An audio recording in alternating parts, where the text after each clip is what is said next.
आज परमानंद का विषय है, अधिक मास है, पुरुषोत्तम मास है।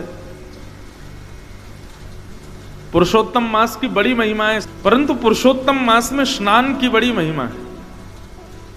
तीर्थों में किए गए स्नान, समुद्रगामी नदियों में किया गया स्नान, इस सब का बड़ा महत्व है। पुरुषोत्तम मास भगवान श्री कृष्ण का अति प्रिय मास है। श्रीमन नारायण ही मानो पुरुषोत्तम मास में वायु, सूर्य का प्रकाश, रात्रि की चंद्रमा, सब कुछ जो कुछ भी है, जिससे भी हम जीवित हैं, ये पंचभूत भी, पृथ्वी, जल, तेज, वायु, आकाश, सब कुछ नारायण में हो जाता है। अभी जो आप श्वास भी ले रहे हैं ना, उसमें भी श्रीमन नारायण ही आपके भीतर प्रवेश कर रहे हैं। इतना पवित्रतम ये मास है, अति प्रिय। साल भर में जितने भी श्रेष्ठ दिन होते हैं, चाहे जन्माष्टमी हो, चाहे राधाष्टमी हो, चाहे रामनवमी हो, हनुमान जयंती हो, नवरात्रि के दिन हो, कार्तिक मास हो, जितने भी साल भर के श्रेष्ठ दिनों में पुण्य प्राप्त होते हैं, वो सारे पुण्य पुरुषोत्तम मास के प्रति क्षण में प्राप्त होते हैं, हर सेकंड में। ऐसा है पुरुषोत्तम मास। हमसे भूल चूक में, जाने अनजाने में जो भी अपराध हमसे बन जाते हैं, पुरुषोत्तम मास के हर क्षण में भगवत दर्शन, भागवत दर्शन, तीर्थों का दर्शन, संत वैष्णवों का दर्शन उन समस्त पापों को नष्ट कर देता है। बहुत ध्यानपूर्वक सुनिएगा और सब लोग एक निष्ठ होकर के बैठिए, बिल्कुल एक एक शब्द सुनिए। जो भी अपराध हमसे बन जाते हैं, चाहे जाने में चाहे अनजाने में, ठाकुर जी हमको 4 वर्ष में एक बार पुरुषोत्तम मास में अवसर देते हैं कि उस भूल को ठीक कर लो। आपसे जो भी अपराध हुआ उससे निवृत्त होने का प्रयास कर लीजिए, मैं आपको अवसर दे रहा हूं। तो ये अवसर है, इसको गवाइएगा मत।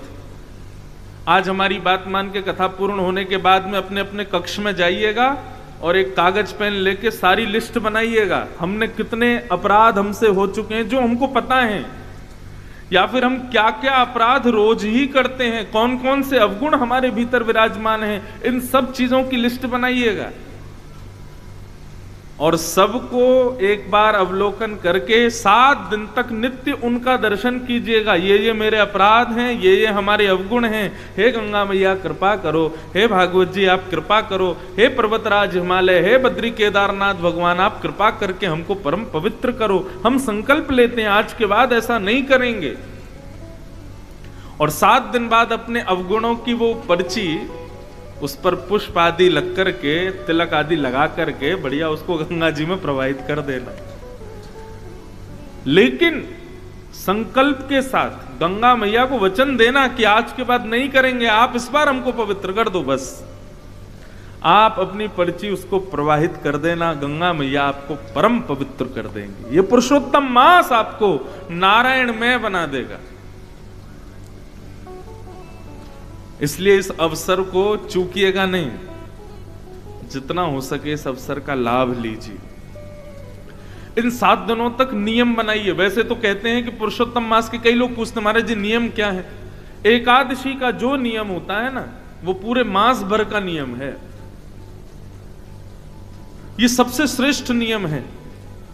और यदि आप पूछें और कोई नियम बताइए, तो देखिए पुरुषोत्तम मास में सबसे श्रेष्ठ नियम है भागवत दर्शन। भागवत दर्शन का मतलब क्या होता है? भागवत का मतलब केवल पोथी नहीं, भागवत का मतलब भगवान के जो हैं उनका दर्शन। साल भर भगवान के दर्शन का महत्व है, लेकिन पुरुषोत्तम मास में भगवान के संत, भगवान के वैष्णवजन, भगवान के विप्रजन, संत वृंद आदि, इन सबके दर्शन का महत्व है। इसलिए भैया चूकिएगा मत। ब्राह्मणों को प्रणाम करो, संत जनों को प्रणाम करो, जो भी वैष्णव तिलक में दिखाई दे उसको प्रणाम करो। वैष्णव दर्शन का फल है। हमारे गुरुदेव एक छोटी सी कथा सुना रहे थे पुरुषोत्तम मास की, कि नारायण भगवान से नारद जी ने जाकर के पूछा, महाराज इस पुरुषोत्तम मास के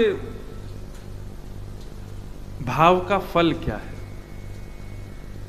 और इस पुरुषोत्तम मास में विशेषता क्या है?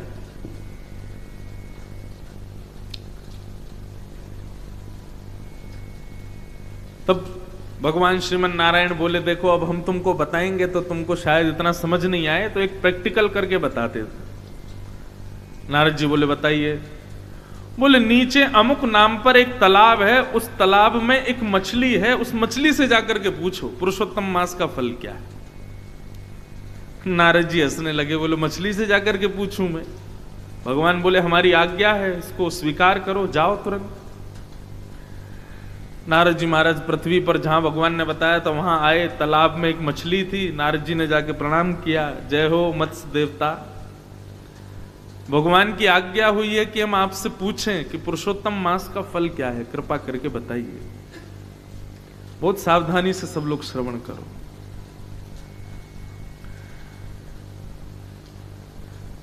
मछली बोली, जय हो नारद जी, आपके दर्शन हो गए, हम तो कृतार्थ हो गए। एक काम कीजिए, सामने एक गौशाला है, वहां पर एक गाय बछड़े को जन्म दे रही है, आप उस बछड़े से जाकर के पूछिए। और ऐसा कहकर के मछली ने अपने प्राण त्याग दिए। नारद जी बोले, ये क्या हुआ? भगवान ने तो आज्ञा दी थी कि ये बताएगी, लेकिन इसने तो प्राणी त्याग दिए। लेकिन कह के गई है कि उनसे पूछो, गैया बछड़े को जन्म दे रही है। नारद जी गए गौशाला में, जाके गैया को प्रणाम किया। बछड़े का जैसे ही जन्म हुआ, नारद जी ने प्रणाम किया, बोले भैया भगवत आज्ञा हुई है कि हम आपसे पूछें पुरुषोत्तम मास का फल क्या है। बछड़ा भी प्रसन्न हो गया, जय हो, मेरे कितने सौभाग्य कि जन्म लेते ही नारद जी के दर्शन हो रहे हैं। हे नारद जी, वो सामने वृक्ष है ना, उस वृक्ष पर एक सुख तोता, उसके बालक का जन्म हुआ है, आप जाकर के उस बालक से पूछिए। और ऐसा कहकर के उस वत्स ने भी प्राण त्याग दिए। नारद जी बोले, ये हो क्या रहा है भैया? मैं जिससे पूछ रहा हूं वो प्राण त्याग देता है। नारद जी उस वृक्ष पर तोते के वत्स से बोले, भैया आपका अभी जन्म हुआ। वो तोता प्रसन्न हो गया नारद जी को देख करके, बोले जय हो, आपके दर्शन हो गए नारद जी। नारद जी बोले, भैया पुरुषोत्तम मास के फल क्या है, पुरुषोत्तम मास की योग्यता क्या है, जरा बताइए। सुख पक्षी के उस छोटे से बालक ने कहा, जय हो नारद जी, आपके दर्शन हुए, मैं कृतार्थ हो गया। अभी अभी ना इस नगर के राजा के पुत्र ने जन्म लिया है, आप जाकर के राजा के यहां उस पुत्र से पूछिए। और ऐसा कहकर के वो सुख पक्षी का बालक भी मर गया। नारद जी तो घबरा गए, बोले मैं जिससे पूछता हूं वो प्राण त्याग देता। मछली के बालक ने त्याग दिया, गैया के बालक ने त्याग दिया, अब इस सुख के बालक ने भी। कहीं ऐसा नहीं हो मैं राजा से पूछने जाऊं उसका बालक भी प्राण त्याग दे। मैं जहां जा रहा हूं भैया, कहीं यही तो पुरुषोत्तम मास का फल नहीं है। नारद जी बड़े घबरा गए, लेकिन क्या करें, जानना तो है, भगवान की आज्ञा है। तो नारद जी पहुंचे, और पहुंच करके राजा ने तो आनंद हो गया, अरे वाह वाह वाह, जय हो, मेरे घर बालक हुआ, संत नारद पधारे हैं, भगवत शिरोमणि पधारे हैं, दंडवत प्रणाम किया। बोले महाराज भगवान की आज्ञा हुई है, पुरुषोत्तम मास का फल जान करके आओ, महिमा पूछ करके आओ। जो भी बता रहे हैं सब प्राण त्याग रहे हैं, अंततो गत्वा आपके पुत्र से पूछने के लिए कहा है। नन्ना सा राजा का पुत्र जैसे ही नारद जी की गोद में दिया, तो भगवत आज्ञा से वो नन्ना सा बालक ही बोलने लगा। बोले जय हो नारद जी, आपको प्रणाम। बोले भैया प्राण मत त्यागना, पहले ये बताओ पुरुषोत्तम मास का फल क्या है। वो बालक आनंदित हो गया और आनंदित होकर के बोला, नारद जी मैं अपने प्रारब्धों से एक मछली बना था, लेकिन पुरुषोत्तम मास में आपका दर्शन करके मैं उस योनि से मुक्त हो गया। अपने प्रारब्ध के कारण एक वत्स बन करके आया, बछड़ा बन के आया। पुरुषोत्तम मास में आपके दर्शन से मैं उस योनि से भी मुक्त हो गया। फिर मैं एक सुख पक्षी बन करके आया, आपके दर्शन से उससे भी मुक्त हो गया। और इन समस्त प्रारब्धों से मुक्त होकर के अब मैं मानव ही नहीं, एक राजा के घर में जन्म लेकर के आया हूं। केवल एक संत के दर्शन से ये फल प्राप्त होता है पुरुषोत्तम मास में। ये है भागवत दर्शन की महिमा। हे नारद जी, व्यक्ति अपने प्रारब्धों से 84 लाख योनियों में भटकता है, परंतु वो जितनी बार वैष्णव दर्शन पुरुषोत्तम मास में करता है, उतने ही उसके प्रारब्ध की योनियां जो हैं वो उनसे मुक्त होता चला जाता है। मतलब अब राह चलता जो भी तिलक लगाए सब वैष्णवी हैं, जिसके गले में कंठी माला दिखे समझो वैष्णवी है, गंगा में डुबकी भी लगा रहा है ना वो भी वैष्णव है। सबको अपने नेत्रों से निहारते रहो, सबको प्रणाम करते रहो। जितनी ज्यादा से ज्यादा लोग देख लोगे उतने ही आप अपने प्रारब्ध की योनियों से मुक्त होते चले जाओगे। यह है पुरुषोत्तम मास में केवल भगवत भक्तों के दर्शन की महिमा। सोचो, भगवत भक्त के दर्शन की महिमा इतनी है तो तीर्थ में जाने की महिमा कितनी होगी। उस तीर्थ में भी भगवत नदियों में स्नान करने की क्या महिमा होगी, और भगवत नदियों में भी सर्वश्रेष्ठ श्री गंगा में स्नान की क्या महिमा होगी। और उसमें भी आप कथा भी सुन रहे हो। अपने मुझे बताया गया था जब इस कथा के लिए बात करने आए थे इस कथा के आयोजक, तो बोले महाराज जी जितने भी वैष्णव आ रहे हैं सबकी सेवाएं साथ आ रही हैं, सब अपने ठाकुर जी को संग लेकर के आ रहे हैं। बताओ इससे बड़ी महिमा और क्या होगी।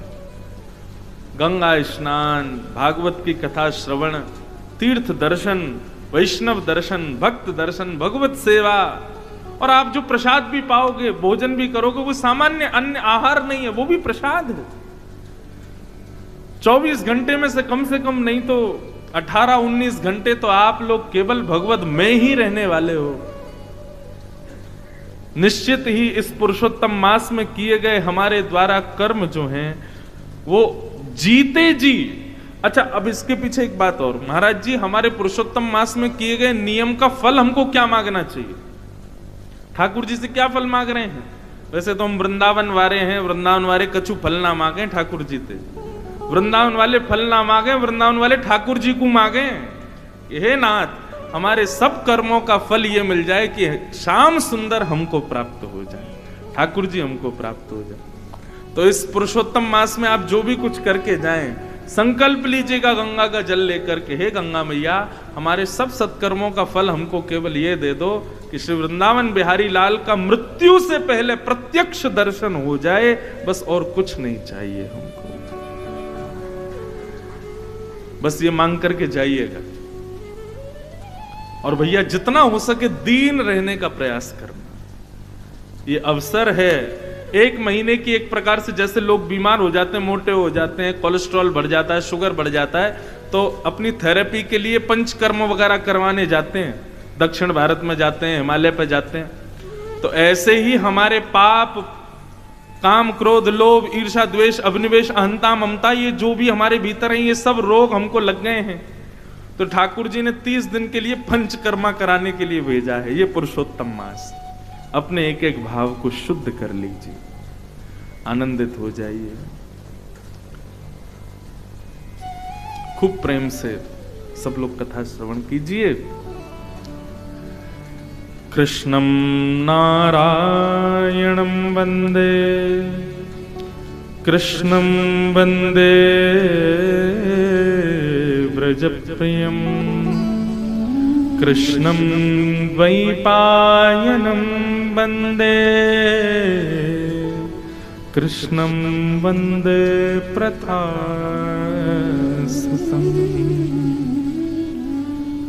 सच्चिदानंद रूपाय विश्वोत्पत्त्यादि हेतवे, तापत्रय विनाशाय श्री कृष्णाय वयं नमः। सच्चिदानंद रूपाय विश्वोत्पत्त्यादि हेतवे, तापत्रय विनाशाय श्री कृष्णाय वयं नमः। भगवान का अद्भुत परिचय दिया गया है महात्म के प्रथम श्लोक में। ये एक श्लोक ही काफी है श्रीमन नारायण को जानने के लिए, कृष्ण को जानने के लिए। बहुत ध्यान से सुनिएगा। 3 प्रकार के रूप हैं भगवान के, 3 प्रकार के गुण हैं भगवान के, 3 प्रकार के कर्म हैं भगवान के, त्रिकालाबाधित हैं भगवान। और उनका सुंदर वर्णन यहां पर भागवत के महात्म्य में किया गया। कैसे हैं भगवान? सच्चिदानंद रूपाय। ठाकुर जी का रूप कैसा है? पहला सत्य, भगवान सत्य है। सब लोग इधर देखो, कथा सुनो ध्यान से, सावधानी से। ठाकुर जी का प्रथम स्वरूप क्या है? सत्य।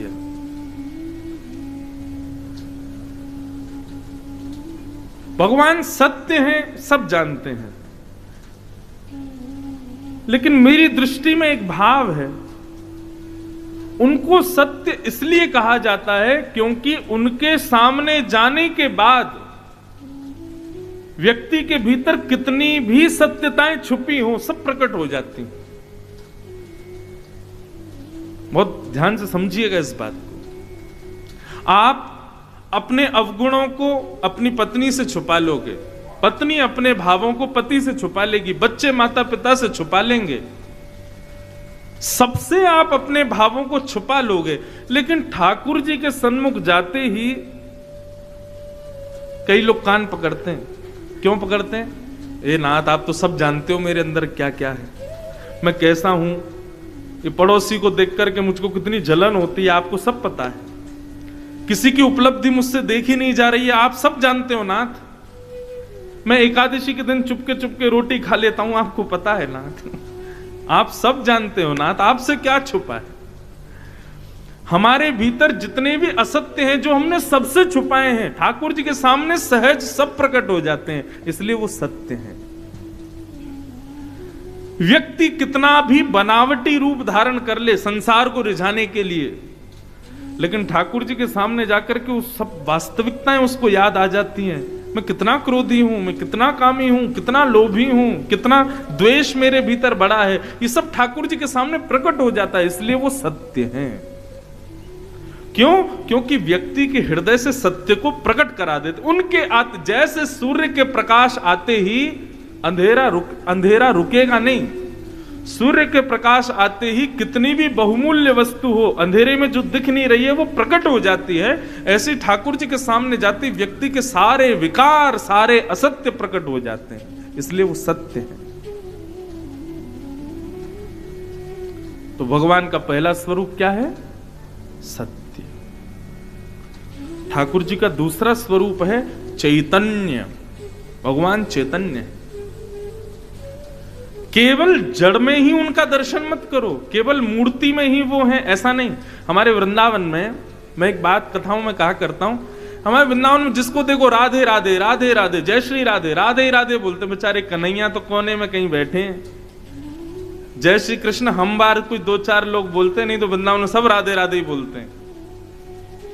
लेकिन आप मंदिर में जाकर के देखो, बिहारी जी चले जाओ, राधा वल्लभ जी चले जाओ, राधा रमन जी चले जाओ, कहीं भी चले जाओ, बैठे कौन है? श्याम सुंदर। और मुख से बोल क्या रहे हैं? जय जय श्री राधे। राधा रानी कहां है? सब जगह ठाकुर जी बैठे हैं। अब इसके अनेक भाव हैं। राधा रानी बैठी हैं, वो देखने के लिए बहुत समय चाहिए, सदगुरु की कृपा चाहिए तो किशोरी जी दिखें। लेकिन प्रत्यक्ष भाव से, यदि सामान्य भाव से वृंदावन में आप देखो तो केवल ठाकुर जी हैं। राधा रानी कहां है? वृंदावन की वायु राधा रानी है, वृंदावन के शब्द राधा रानी है, वृंदावन का कण-कण राधा रानी है, वृंदावन में प्रकाश राधा रानी, वृंदावन की निशा राधा रानी, वृंदावन में वृक्ष राधा रानी, पत्र राधा रानी, सब राधा रानी है। केवल जड़ भाव से राधा रानी नहीं है, चैतन्य भाव से वृंदावन में विचरण कर रही हैं, वो श्री राधा रानी सब जगह घूम रही है। तो भगवान का दूसरा स्वरूप चैतन्य, वो केवल जड़ पदार्थ में नहीं है, केवल मूर्ति में नहीं है।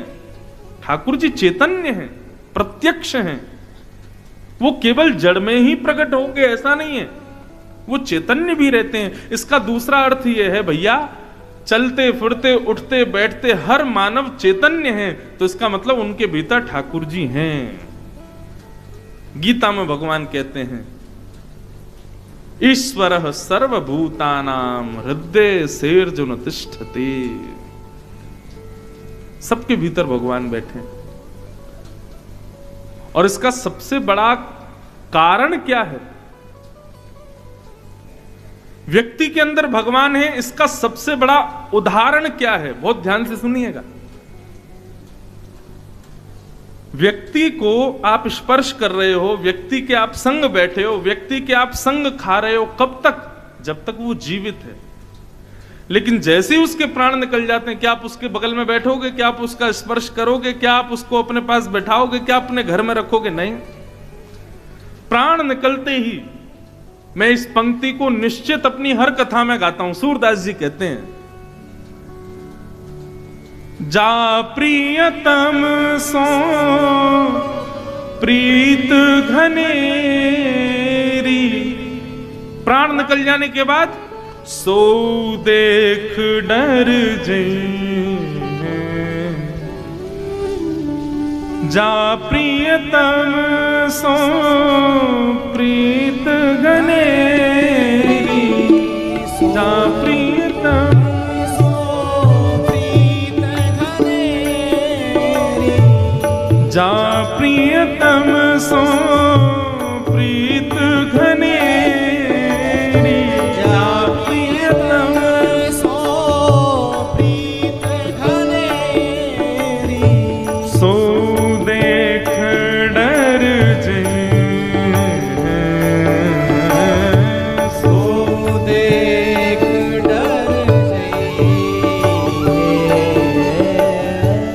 पत्नी को अपना पति बहुत प्रिय है, पति को अपनी पत्नी बहुत प्रिय है, बच्चों को अपने माता पिता बड़े प्रिय हैं, माता पिता को अपने बच्चे बड़े प्रिय हैं, भाई भाई को प्रिय है, बहन बहन को प्रिय है। सब एक दूसरे से प्रेम करते हैं, आसक्ति है सबकी।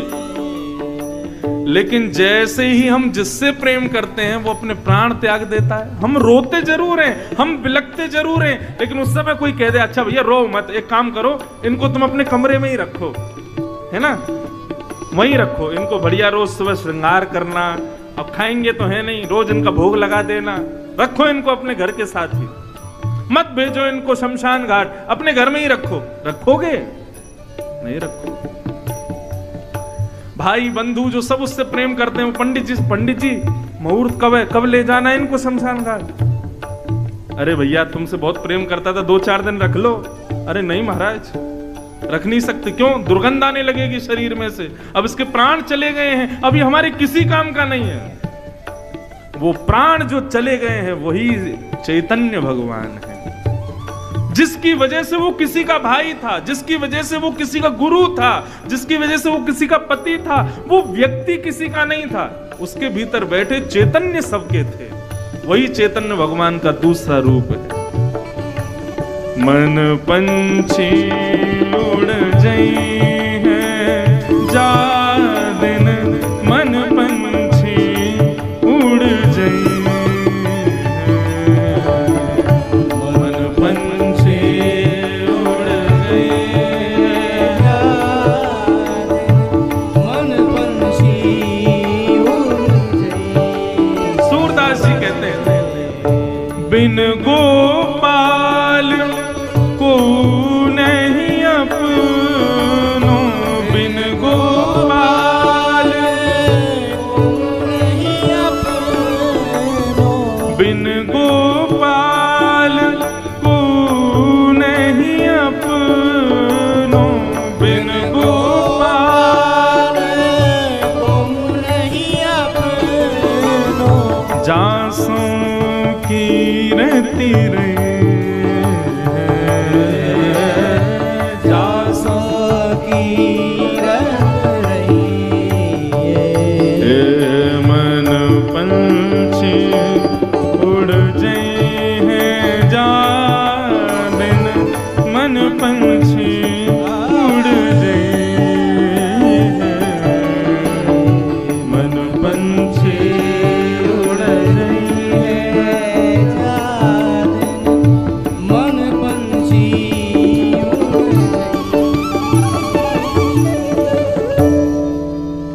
समझ में आई बात?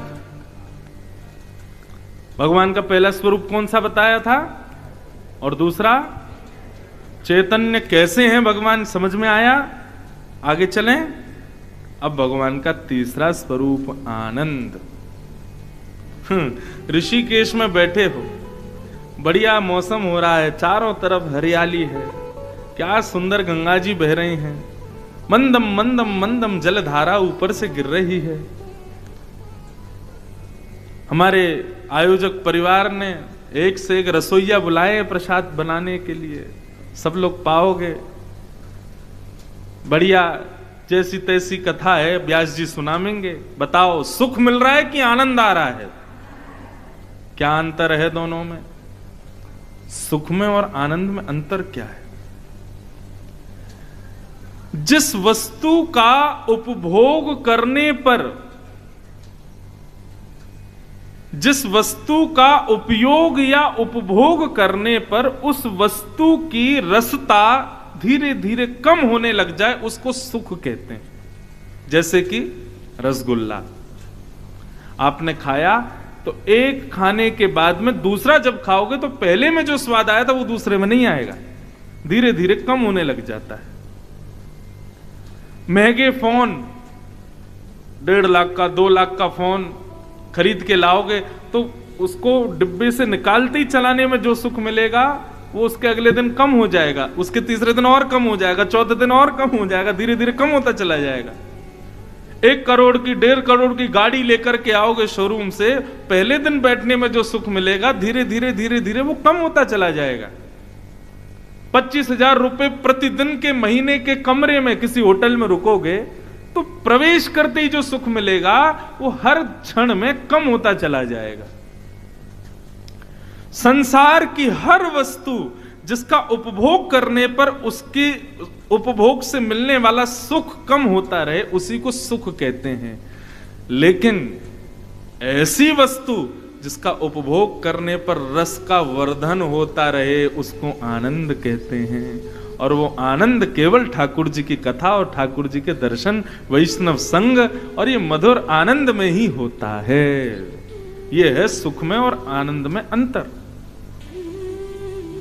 पहले दिन जितना आनंद आ रहा है कथा में, कल उससे दुगुना आएगा, तीसरे दिन उससे तिगुना आएगा, चौथे दिन उससे 4 गुना ज्यादा आएगा, और अंतिम दिन तो कहीं कहीं ऐसा भी हो जाता है कि लोग विलक विलक करके रोते हैं कि कथा विश्राम क्यों हो गई, अब हमको घर जाना पड़ेगा। व्यास जी आप जा रहे हो?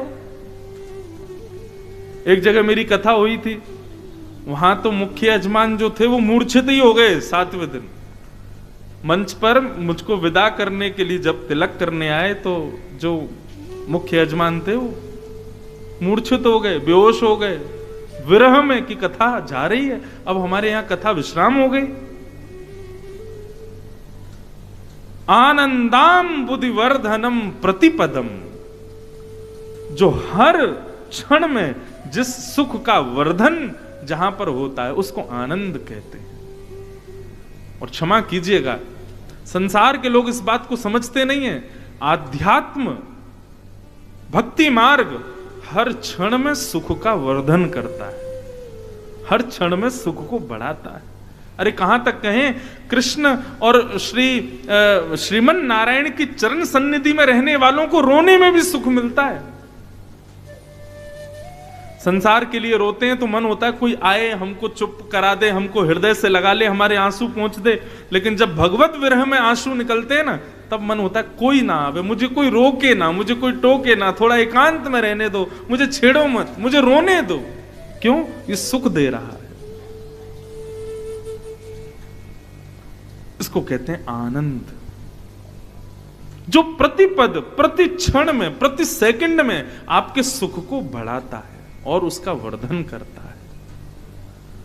क्षमा कीजिए, संसार में ऐसी कोई वस्तु नहीं है जो आपके सुख को बढ़ाए। सांसारिक ऐसी कोई वस्तु नहीं जो आपके सुख को बढ़ाए। आप इसमें कई लोग मुझे पता है क्या तर्क देते हैं, महाराज जी मदिरा पीने वाला व्यक्ति उसको हर दिन सुख मिलता है।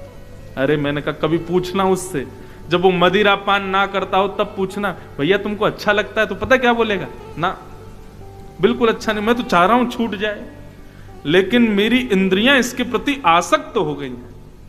अच्छा ठीक है, आप मुझे कहते हो कि महाराज मदिरा पान करने वाले और दुनिया भर के सांसारिक व्यसनों को करने वाले, उन लोगों को सुख मिल रहा है इसीलिए तो वो रोज कर रहे हैं, लेकिन उससे हो क्या रहा है? उनके शरीर का ही तो पतन हो रहा है, उनकी बुद्धि का पतन हो रहा है, उनकी मानसिकताओं का पतन हो रहा है, उनके विचारों का पतन हो रहा है। लेकिन आध्यात्म जगत में रहने वाले व्यक्ति का सुख भी बढ़ता है, आनंद भी बढ़ता है और बौद्धिक विकास भी होता है, मानसिक विकास भी होता है, उसका पतन नहीं होता, उसका शरीर।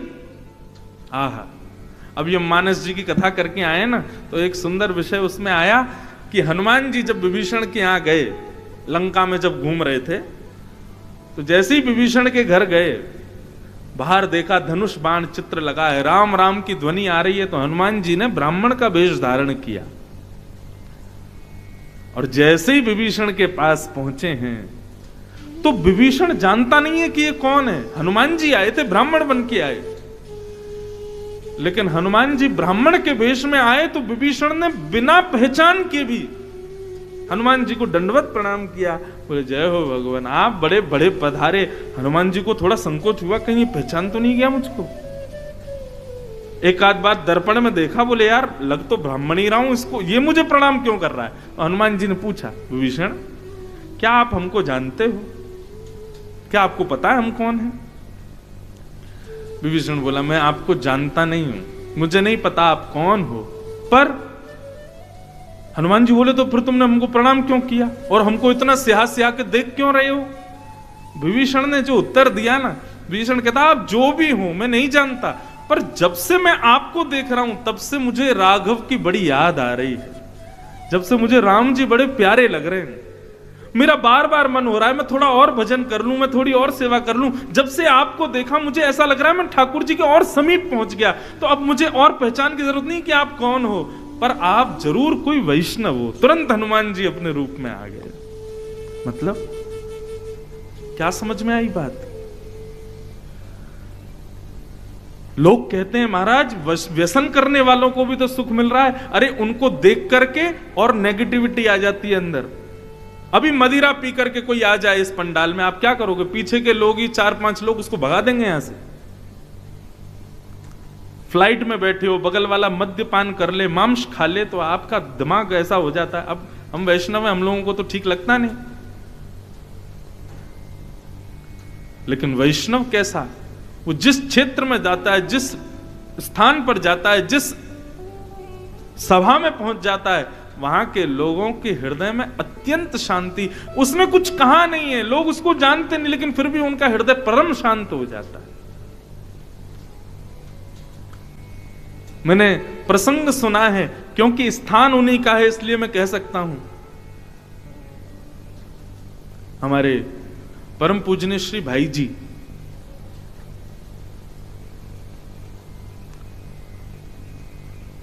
भाई जी का एक मैंने प्रसंग कहीं सुना कि जब श्री राधा बाबा भाई जी से प्रथम बार मिलने के लिए गीता वाटिका पहुंचे, थे बड़े ज्ञानी थे, उनके आगे अच्छे अच्छे ज्ञानी ठहर नहीं पाते थे, उनके प्रश्नों का उत्तर सब देते थे, लेकिन वो संतुष्ट नहीं थे। तब किसी ने उनसे कहा कि आप एक काम करो बाबा, आप ना वहां जाओ गीता वाटिका, और वहां पर आपको भाई जी मिलेंगे, आप उनका दर्शन कीजिएगा, वो आपके शंका का समाधान करेंगे। ब्रह्मचारी, ब्रह्मनिष्ठ, अत्यंत तेजवान, और अवस्था भी ज्यादा नहीं थी। गीता वाटिका पहुंचे,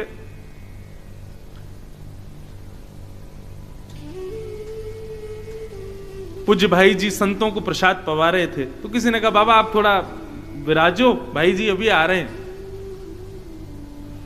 भाई जी अपनी सेवा से निवृत्त होकर के जब पधारे, तो वर्णन आता है, उस समय के दृष्टाओं ने वर्णन किया कि भाई जी ने जाकर के श्री राधा बाबा के श्री चरण कमलों के 5 उंगलियों को, 10 उंगलियों को अपने हस्त कमल की 10 उंगलियों से स्पर्श किया, और जैसे ही स्पर्श किया राधा बाबा की वो स्थिति हो गई जो वृंदावन जाकर के उद्धव की स्थिति हुई थी। बस अब कुछ सुनना, कहना, कोई प्रश्न करने के लिए बोले ही नहीं। बस ऐसा लगा मेरे सारे समाधान हो गए हों केवल स्पर्श मात्र से। और फिर सदा सर्वदा के लिए राधा बाबा ने संकल्प लिया कि मैं जब तक जीवित हूं, जब तक पृथ्वी पर हूं, तब तक 24 घंटे में एक बार भाई जी को जरूर देखूंगा। यह है आध्यात्मिक व्यक्ति के स्वरूप का, स्पर्श का, उसकी उपस्थिति का यह प्रभाव है। यह एक व्यसनी का हो सकता है। इसलिए बंधुओं, भगवान का दूसरा स्वरूप, तीसरा अंतिम स्वरूप है आनंद। आनंद मतलब जो आपके सुख का प्रतिक्षण वर्धन करे, हर क्षण में उसका वर्धन होता रहे, हिलोरें उठती रहें। अच्छा, एक अंतर और है सुख में और आनंद में। सुख में बहुत व्यवस्थाएं चाहिए तब आपको अच्छा लगता है, लेकिन आनंद में बिना किसी व्यवस्था के भी अच्छा लगता है। अब वैसे तो कई माताएं भाई लोग कुर्सी पे बैठे हैं, सबको प्रणाम है, उतर के नीचे मत आ जाना, बैठे रहना। अब आप व्यवस्था में बैठ के कथा सुन रहे हो, ठीक है, आनंद मिल रहा होगा, लेकिन थोड़े से आप वंचित हो रहे हो। आपसे ज्यादा सुख नीचे बैठने वालों को मिल रहा होगा, क्योंकि व्यवस्था का त्याग करके कथा सुन रहे हैं ना, ज्यादा व्यवस्थित होकर के नहीं सुन रहे, इसलिए इनको और ज्यादा आनंद आ रहा होगा। यही अंतर है सुख में और आनंद में। तो भगवान के कितने स्वरूप? 3। पहला सत्य, दूसरा चैतन्य और तीसरा आनंद। सच्चिदानंद रूपाय। इसीलिए हम लोग कृष्ण जन्म जब होता है तब गाते हैं, नंद घर आनंद भयो जय कन्हैया लाल की। विनय पत्रिका में गोस्वामी तुलसीदास जी महाराज एक पद गाते हैं। पद गाऊंगा नहीं, लेकिन इस पद का अर्थ आपको समझा देता हूं। हरि तुम बहुत अनुग्रह कीनो। हे हरि, आपने हमारे ऊपर बहुत बड़ा अनुग्रह किया। भगवान बोले कैसा अनुग्रह किया?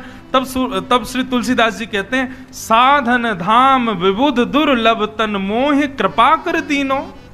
सब लोग इधर देखो, यहां देखो, सावधानी से सुनो। हमने ये पद इसलिए खोला है ताकि इससे कुछ अच्छा मिले। गोपियां और जो भगवान से कह रही हैं, देखो ठाकुर जी सुलझे रहे और हमको उलझाते रहे, ऐसे काम नहीं चलेगा ना। कभी कभी ठाकुर जी को भी तो उलझाओ। तो इस पद में गोस्वामी जी ने ठाकुर जी को उलझा दिया है। बहुत सुंदर पद है, हरि तुम बहुत अनुग्रह कीनो। अब देखो, इसको कहते हैं व्याज स्तुति। क्या कहते हैं? यहां पर प्रशंसा कर रहे हैं भगवान की, लेकिन कहीं ना कहीं भगवान से कुछ ना कुछ काम भी बनवा रहे हैं। जैसे हम कई बार किसी की झूठी, अरे भैया आप तो बड़े श्रेष्ठ हो, बड़े महान हो, आपसे महान कौन है, ऐसी बात कर रहे हैं गोस्वामी जी। हरि तुम बहुत अनुग्रह कीनो। भगवान बोले हमने क्या अनुग्रह किया? बोले साधन धाम विबुध दुर्लभ तन मोह कृपा कर दीनो। ये तन जिसको पाने के लिए, मानव शरीर पाने के लिए लोग इतनी तपस्या करते हैं, आपने इतनी सुलभता से मुझे दे दिया नाथ, आपने बड़ी कृपा की मेरे ऊपर। तो भगवान थोड़े मुस्कुरा गए, फूल गए, बोले अच्छा चलो कोई बात नहीं, ज्यादा प्रशंसा मत करो। गोस्वामी जी बोले आगे सुन लीजिए थोड़ा। बोले क्या? बोले कोटि हु मुख कही जात ना प्रभु के एक एक उपकार। और प्रशंसा कर रहे हैं, ठाकुर जी को चढ़ा रहे हैं ऊपर पहाड़ पे। बोले ठाकुर जी एक मुख से क्या, मैं करोड़ों मुख से भी आपकी प्रशंसा करूं, आपके अनुग्रह की कृपा की बात बताऊं तो भी नहीं कर पाऊंगा। आपने इतना अनुग्रह किया मेरे ऊपर। लेकिन नाथ, तदपि नाथ कछु और मांगी हूं, दीजो परम उदार। पहले तो भगवान की बड़ी प्रशंसा कर दी, आपने सब कुछ दे दिया, लेकिन नाथ हम क्या करें, हम तो सांसारी पापी लोग हैं ना, मांगने की हमारी प्रवृत्ति जाती नहीं, हम कुछ और भी मांगना चाहते हैं। भगवान भूल तो गई हैं, बोले अच्छा मांगो, क्या चाहिए तुमको? तुलसीदास जी बोले बस अब ये फंस गए, अब मांगो इनसे। गोस्वामी जी कह रहे हैं, विषय वारी मन मीन भिन्न नहीं, होत कबहु पल एक। ताते सहु विपत्ति अति दारुण, जन्मत जोनि अनेक। गोस्वामी जी कह रहे हैं, हे नाथ, विषय वारी शब्द सुनिएगा। काशी विश्वविद्यालय के लाइब्रेरी में भी एक तो हमारे वृंदावन के स्वामी हरदास और दूसरे चित्रकूट के श्री गोस्वामी तुलसीदास, इनके शब्दों के अर्थ नहीं मिल पाएंगे। इनके शब्दों के अर्थ तो किसी संत के चरणों में ही मिलेंगे। गोस्वामी तुलसीदास जी कह रहे हैं, बोले नाथ एक कृपा और कर दीजिए। भगवान बोले बताओ क्या करना है। बोले विषय वारी, वारी कहते हैं जल को, विषय रूपी जल है। विषय किसको कहते हैं? सांसारिक प्रत्येक वस्तु जिसकी ओर हम आकर्षित हो जाते हैं उसको विषय कहते हैं। बोले प्रभु विषय रूपी जल में हमारी मन रूपी मछली घूम रही है। विषय रूपी जल में हमारी मन रूपी मछली डोल रही है, कभी कहीं जा रही है, कभी कहीं जा रही है, कभी कहीं जा रही है, कभी कहीं जा रही है। और इस मछली को विषय रूपी जल में घुमाने की वजह से हमको बार बार योनियां बदलनी पड़ती हैं। भगवान बोले हाँ बात तो सही है। ठाकुर जी कह रहे हैं तो इस विषय रूपी जल से मन को निकालो, मछली को निकालो। तब गोस्वामी जी मुस्कुरा करके कहते हैं, बोले प्रभु यही तो मांगना है। बोले क्या? बोले कृपा डोरी बनसी पद अंकुश, परम प्रेम मृदु चारो, एहि विधि वेद हरहु मेरो दुख, कौतुक राम तिहारो। ठाकुर जी जैसे नदी सरोवर के किनारे कई बार मछली पकड़ने वाला जाता है और अपनी बांस की बंशी को डालता है, उसमें एक धागा लगा होता है, उसमें एक कांटा होता है, उस कांटे को वो नदी में फेंक देता है और वो ना एक टक ऐसे ही बैठा रहता है। और जैसे ही उसको दिखता है कि उसका धागा हिला, वो तुरंत उसको खींच लेता है पीछे और मछली उस कांटे में फंस करके बाहर आ जाती है। भगवान बोले हाँ बात तो सही है। तो गोस्वामी जी बोले उसी प्रकार प्रभु कृपा रूपी आपकी वो धागा, दूसरा अंकुश रूपी आपकी वो वंशी, उसको आप हमारे विषय रूपी जल में डालो। आप डालो, हम नहीं डालेंगे। आप अपनी कृपा रूपी वंशी से, कृपा रूपी उस बांस से अपनी अनुग्रह रूपी उस डोर को भीतर डालो, हमारे विषय रूपी जल में डाल करके, और प्रतीक्षा करो हमारा मन कब फंसेगा उसमें। भगवान बोले वाह हमको ही फंसा रहे हो। गोस्वामी जी कह रहे हैं मेरे बस में नहीं है इस मछली को, मन रूपी मछली को पकड़ना। हे नाथ आप ही मेरे विषय रूपी जल में अपनी कृपा रूपी डोर डाल करके प्रतीक्षा करो।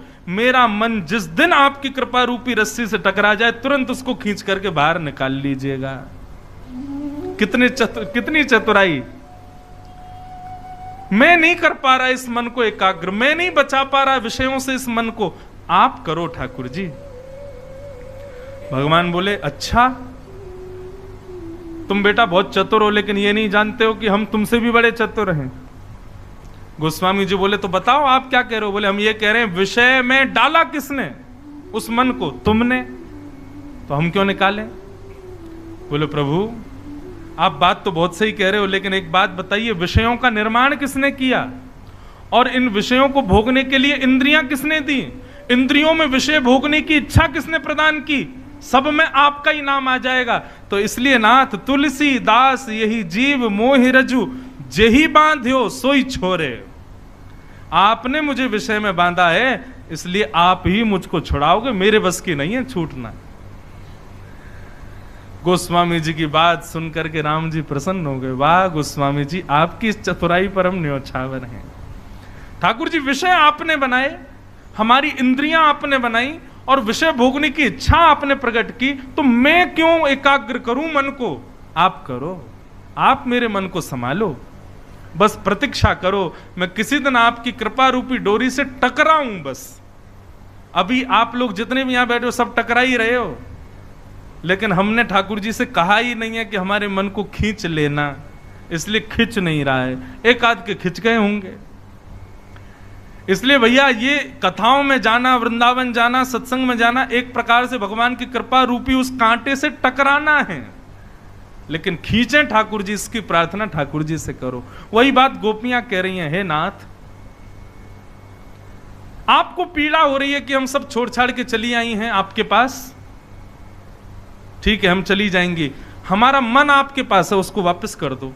भगवान बोले ये तो संभव नहीं है। बोले संभव नहीं है तो हमको स्वीकार करो।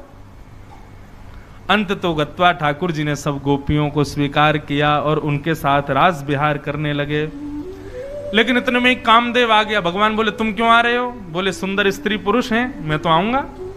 भगवान बोले अरे भले आदमी, सुंदरता देख रहा है, मन की इच्छा नहीं देख रहा, मन के भाव नहीं देख रहा। ये जीवात्मा है और मैं परमात्मा हूं, स्त्री पुरुष क्यों देखता है?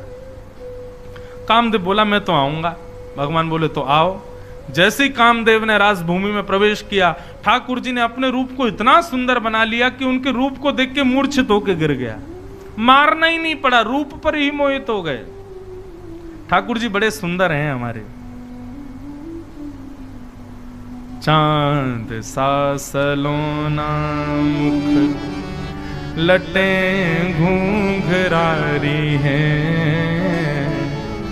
भौएं हैं कटीली आंखें, तिरछी कटारे,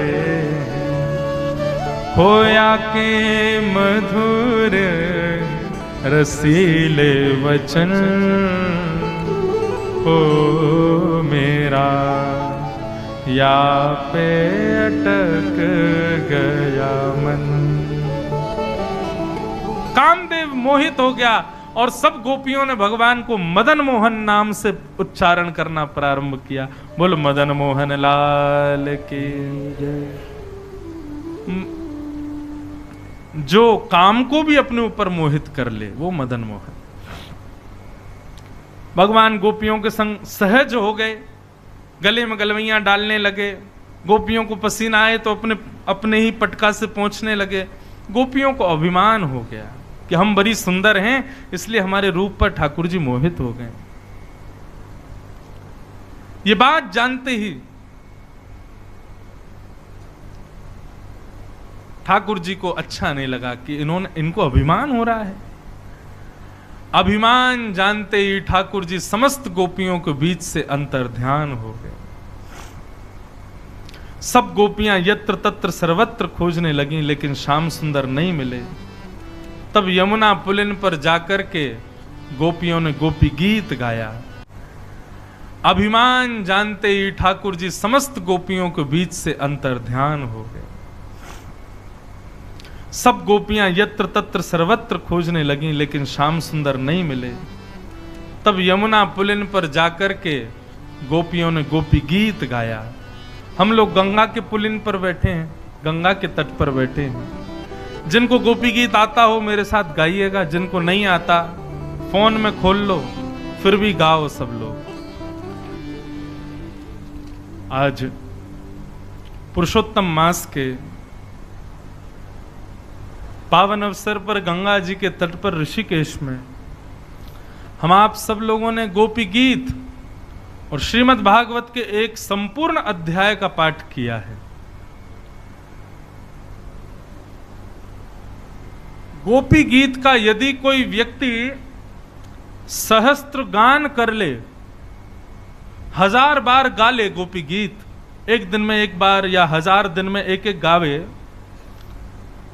तो ऐसा कहते हैं कि उसके स्वप्न में ठाकुर जी का दर्शन संभव हो जाता है। परंतु अधिक मास का इतना बड़ा महत्व है कि यहां जो भी करो वो मल्टीप्लाई इनटू 1000 होता है।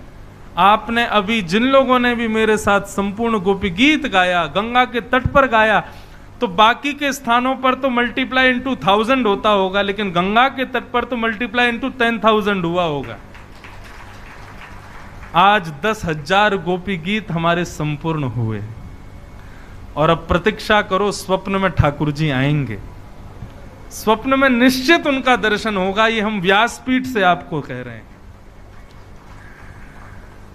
और हो जाए ना तो किसी को गाने मत ले जाना, बताना मत किसी को, बस अपने मन ही मन प्रसन्न हो जाना। अब मैं भी प्रतीक्षा करूं, आप भी करो, श्याम सुंदर निश्चित पधारेंगे। और बंधुओं, नहीं आ रहे तो ऐसा नहीं है कि प्रतीक्षा में हो कि हमने एक ही बार तो एक दिन गाया तो था, 10,000 हो गए थे। क्या जा रहा है, रोज गा लो, 10 मिनट रोज लगेंगे, रोज गोपी गीत का गान करो। अधिक मास तो पूरे पूरे करो। हम तो कह रहे स्वप्न का प्रत्यक्ष श्याम सुंदर आ जाएंगे। गोपी गीत इतना प्रिय है श्याम सुंदर को। आज का तट है, पुरुषोत्तम मास है, मधुर आनंद के साथ सब लोग जय जयकार करो।